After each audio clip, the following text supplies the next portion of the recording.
आज हमने lieutenant governor Jammu और कश्मीर को एक मेमोरेंडम पेश किया है, जिसमें हालिया दिनों में महकमा सोशल वेलफेयर की जानिब से जो old age, disability, window pension की वेरिफिकेशन हो रही है, उस पेंशन के लिए काफ़ी सारी लवाजमात जो है महकमा सोशल वेलफेयर ने तलब की हैं पेंशनर हज़रात से।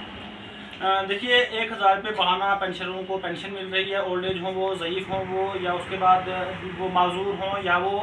बेवा ख़वातीन हों।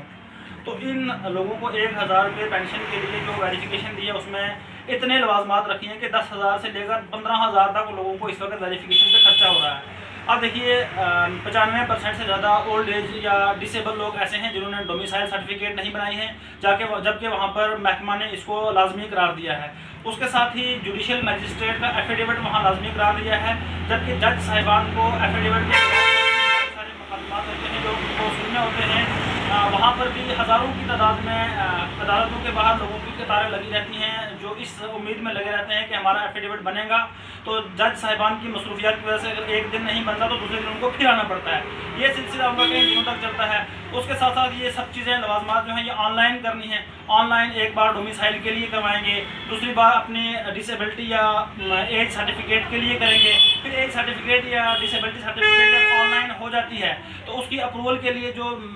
CMO BMO ऑफिस में या दीगर मुतल्लिका दफ्तरों में जो इनको धक्के खाने पड़ते हैं बुजुर्ग हजरात को, वो धक्के नहायत ही काबिल अफसोस हैं, वो भी एक परेशानी का बायस बने हुए हैं। तो हमने लेफ्टिनेंट गवर्नर इंतज़ामिया से ये गुजारिश की है कि बराए अज़राए करम ये जो महकमा सोशल वेलफेयर डिपार्टमेंट जो है इसको हदायत जारी करें, ताकि इस ऑर्डर को जो उन्होंने वेरिफिकेशन का किया इसको मॉडिफाई किया जाए, और इससे अगर ज़्यादा ना हो सके डोमिसाइल सर्टिफिकेट और जो जुडिशल मजिस्ट्रेट का एफिडेविट है इससे रिमूव करके इसकी जगह राशन कार्ड को लाजमी करार दिया जाए, और साथ ही नायब तहसीलदार का हो या नोटरी का एफिडेविट हो उससे वैलिड करार दिया जाए। शुक्रिया।